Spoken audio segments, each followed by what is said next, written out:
The Apple iPhone 16 Pro Max is bigger and more powerful than ever. It has a beautiful screen, an excellent camera array, and new camera controls that could change how you approach iPhone photography.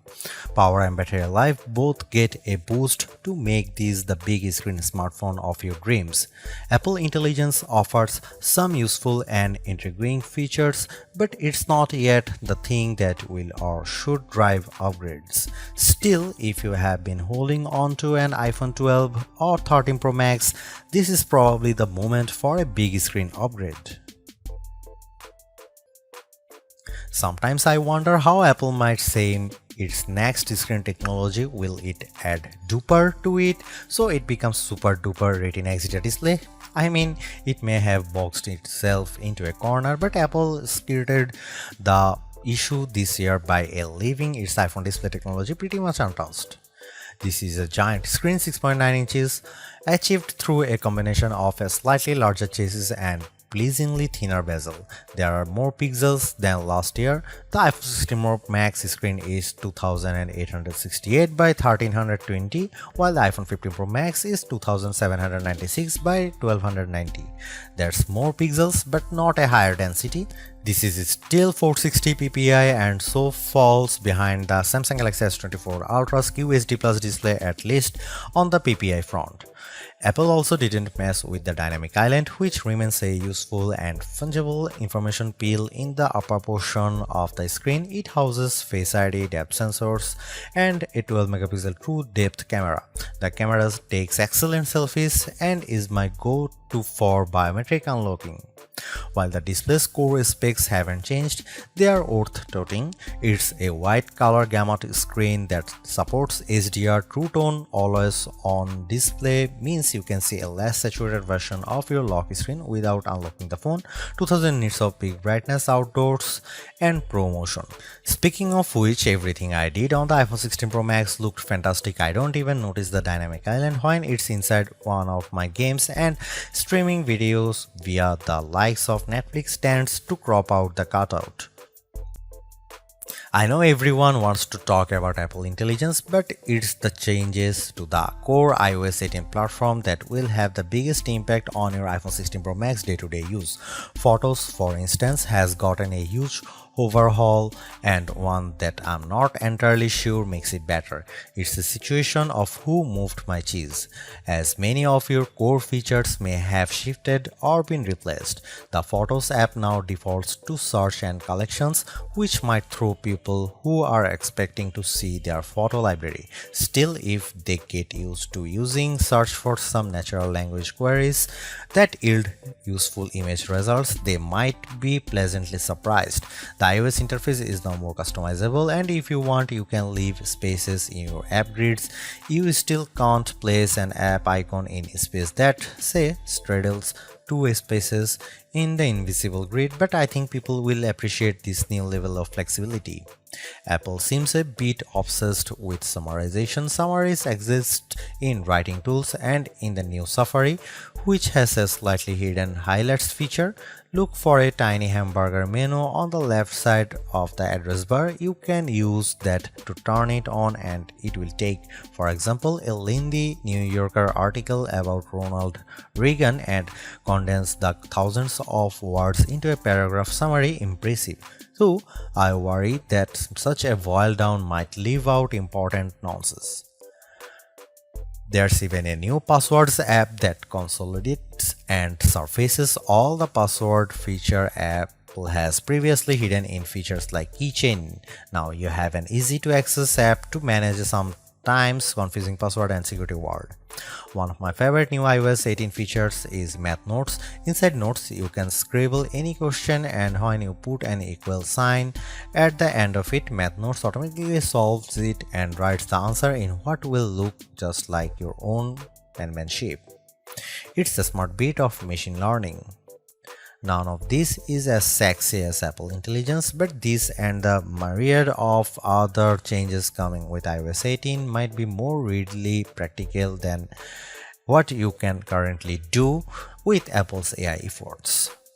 Apple's 13-year-old digital assistant has burst out of its floating bubble, and now when you summon it, takes over the whole screen. I switched between calling Siri by name and using a long press on the power button to call it, and each time the entire screen was encased in a beautiful multicolor glow. The display almost appears to flash when you press that button, and when you make your request, the screen pulses in response. Siri really seems more alive than ever.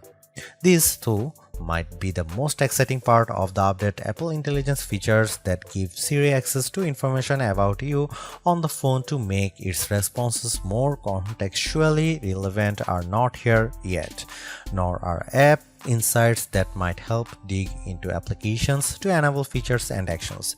Instead, we get a Siri that is somewhat better at handling the ahs and ums that sometimes happens when you are trying to craft a Siri prompt. I found that Siri can understand some confused talk, although if you are nearly incoherent, Siri will be lost too. Siri did well on some question and was effective at opening the FaceTime camera when I said I wanted to take a selfie. It also did well when I asked how I could share my Wi-Fi password, returning a concise step-by-step guide. One other nice Siri update is the text to Siri. All it takes is 3 taps on the bottom of the screen to open a Siri window in which you can type in your prompt. It's a nice, discreet way of getting the answer or help you need. Writing tools, which you can find when you type text in notes, emails, or messages, offers to make your writing better in a variety of ways. I'm a confident writer and communicator in email and messaging, so AI assistance in these tasks doesn't appeal to me. There are 2 millions who feel otherwise and may find these tools useful. I noticed how while writing tools offers to make your text more professional, concise, and friendly, it does a stellar job of never losing a misconstructing the meaning of your original text. Photos is where Apple Intelligence shines.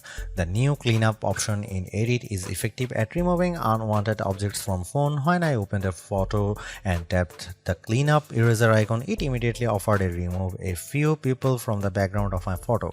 I wanted to keep them, so I choose an object I wanted to remove, drawing over it. Precision is not a necessity. I drew over parts of it and cleanup identified the complete object. When I took a picture of my wife at an outdoor restaurant, I noticed that you could still see all the cars parked behind her. I used cleanup to remove them one by one. It did a good job. In all, Apple Intelligence shows early promise, but compared Google Gemini and Galaxy AI, it seems a bit limited. Siri still doesn't have that open LLM feel where you could ask it almost any question or solve any problem. There is no AI image generation, not even the promised Gen emojis.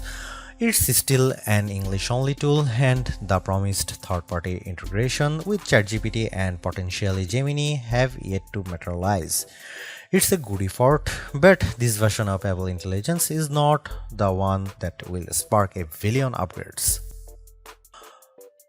While Apple hasn't radically changed the iPhone's camera array, there are enough changes in hardware, software, and image processing, along with the aforementioned camera control button to make the imaging system feel fresh and new.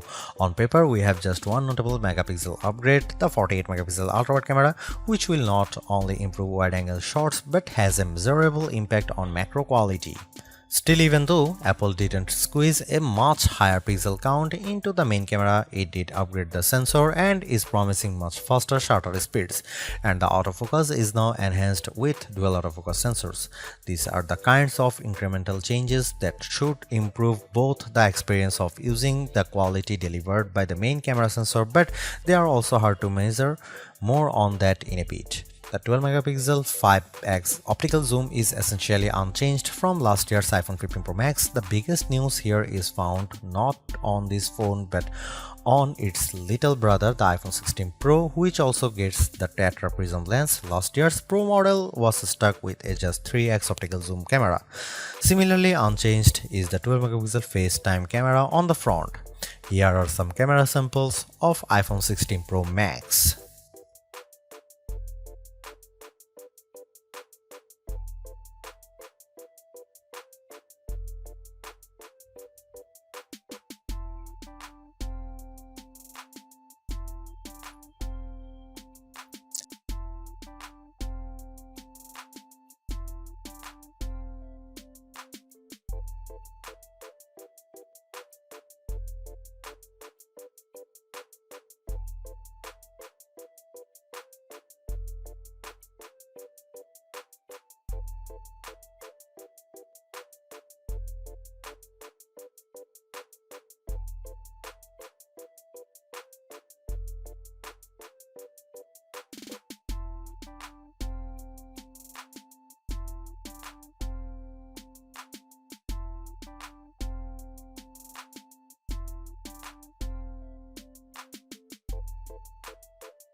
By every metric, the iPhone 16 Pro Max's new A18 Pro SoC is a beast.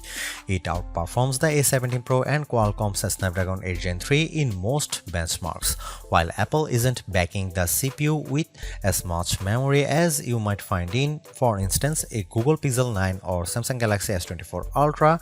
The iPhone 16 Pro Max and its A18 Pro chip make good use of the 8GB it has. That the iPhone 16 Pro Max is essentially a mini computer in your pocket should surprise no one. Apple Silicon has provided ample power for everything from everyday productivity tasks to 4K video editing and AAA console gaming. The A18 Pro is no different, but in this case, we have an even larger canvas on which to enjoy its benefits. I'm not sure I could find a task this phone couldn't handle.